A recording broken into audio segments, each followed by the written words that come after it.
Welcome to Unit 3, where football enters wardrobes, um, boardrooms, bedrooms, and occasionally fashion decisions that deserve independent review.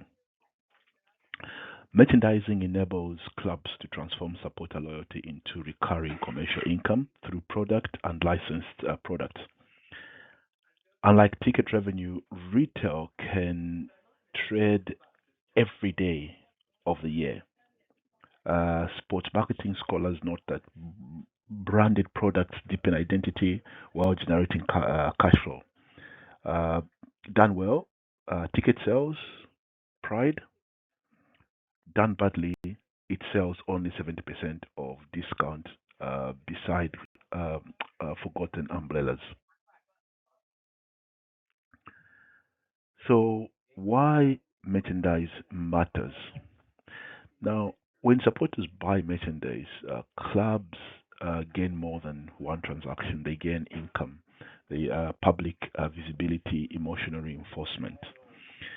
A fan wearing club colors becomes mobile advertising who voluntarily paid the media fee.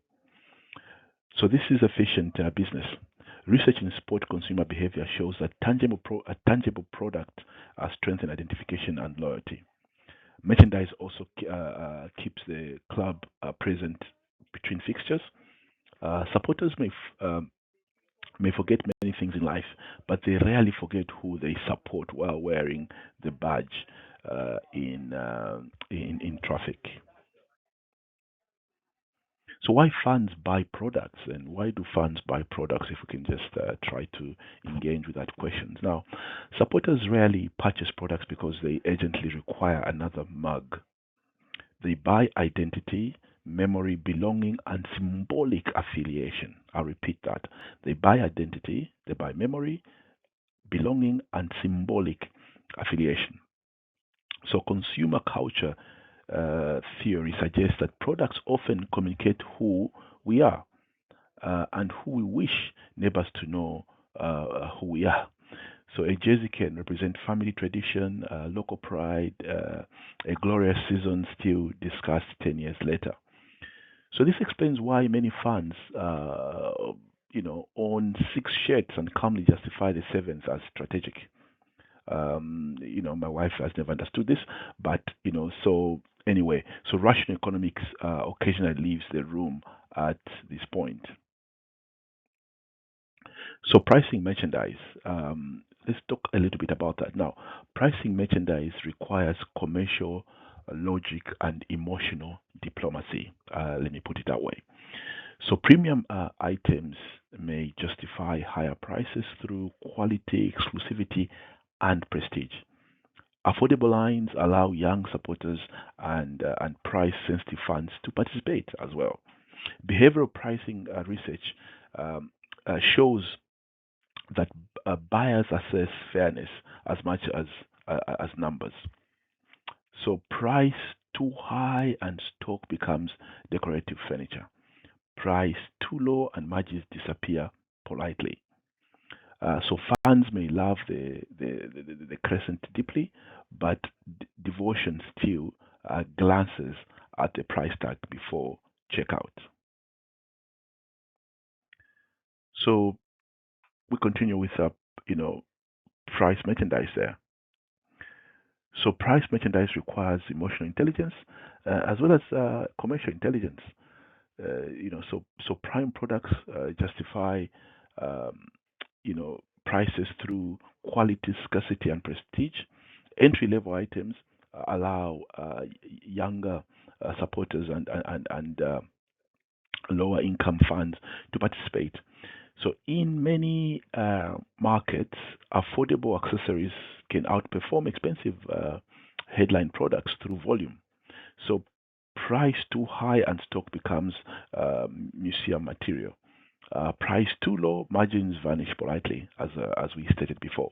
So, so behavior research, as we said, does suggest that fairness is as much as important as numbers. They love the badge, but still read the tag. We should never forget that. So channels and distribution. So when we talk about channels and distribution, we now come where products are sold, and we see that often. So where products are sold often determines whether they are sold. Stadium shops benefit from excitement and impulse buying on match day. Uh, City center outlets improve convenience and visibility. E-commerce reaches diasporas, supporters, and those who sensibly prefer shopping without queue drama. Um, uh, Omni-channel retail strategy integrates these paths to reduce friction. If official products are hard to access, unofficial sellers become suspiciously efficient. So convenience is a competitive weapon disguised as a customer service.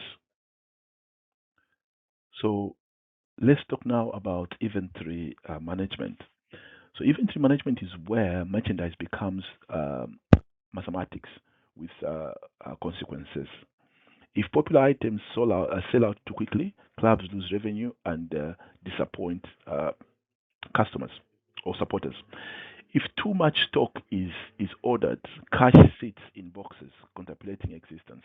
Now, so operation scholars constantly link forecasting discipline with stronger margins. So good focus consider fixtures, holidays, player popularity, and season timing. Social media launches may look glamorous, but the storeroom writes the final review. Unsold medium shirts can be harsh critics. So licensing and brand protection.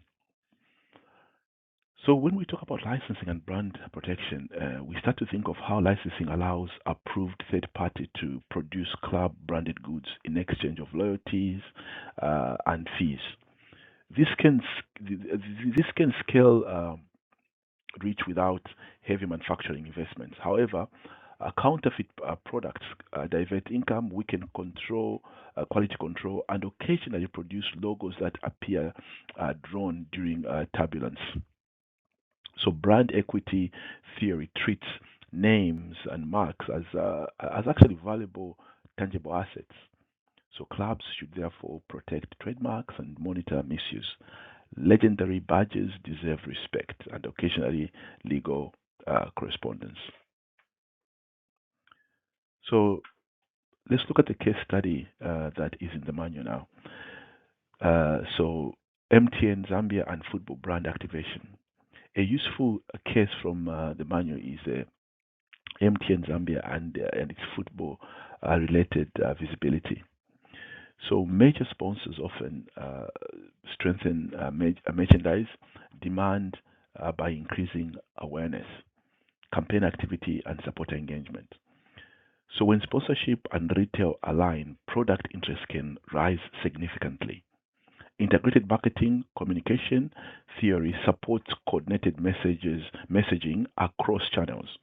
In simpler terms, uh, a shirt launch with media support usually performs better than one announced quietly near a photocopier. So why partnerships help retail? So why do sponsors help retail outcomes? First, they contribute reach through media spend and brand platforms. Second, promotions, discount, and competitions create agency. Third, association with established brands can increase credibility. So, core branding research shows that partnerships may transfer positive perceptions between brands. So a new jersey promoted through a major sponsor often sells faster than one introduced with hope and a badly lit poster. So visibility matters, ladies and gentlemen. Even excellent products dislike being ignored. So some practical lessons we draw from this. What are they? Um, the practical lesson is straightforward. Stop treating sponsorship and merchandise as departments that only wave at each other in the corridors. Build co-branded campaigns, match-day bundles, loyalty rewards, and digital offers tied to product sales. Measure outcomes using promo codes and traffic data and stock movement. Relationship marketing literature shows that partnerships deepen when both sides gain valuable, gain value. So sponsors enjoy visibility, but finances team tend to fall in love with conversion rates. So, in summary, what are our takeaways for Unit 3? It has shown us that merchandising is one of football's most reliable year-round revenue streams. Um, Success depends on design, pricing, distribution, stock control, licensing, and intelligent partnerships. Loyal supporters create demand, but systems determine whether demand becomes income. Clubs that manage retail professionally convert identity into sustainable cash flow. Clubs that do not often discover their best selling products are unofficial. In commercial football, passion is powerful, but organized passion usually, uh, but organized passion usually invoices better.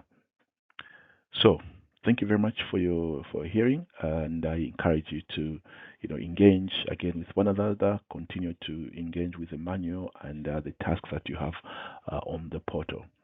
Thank you.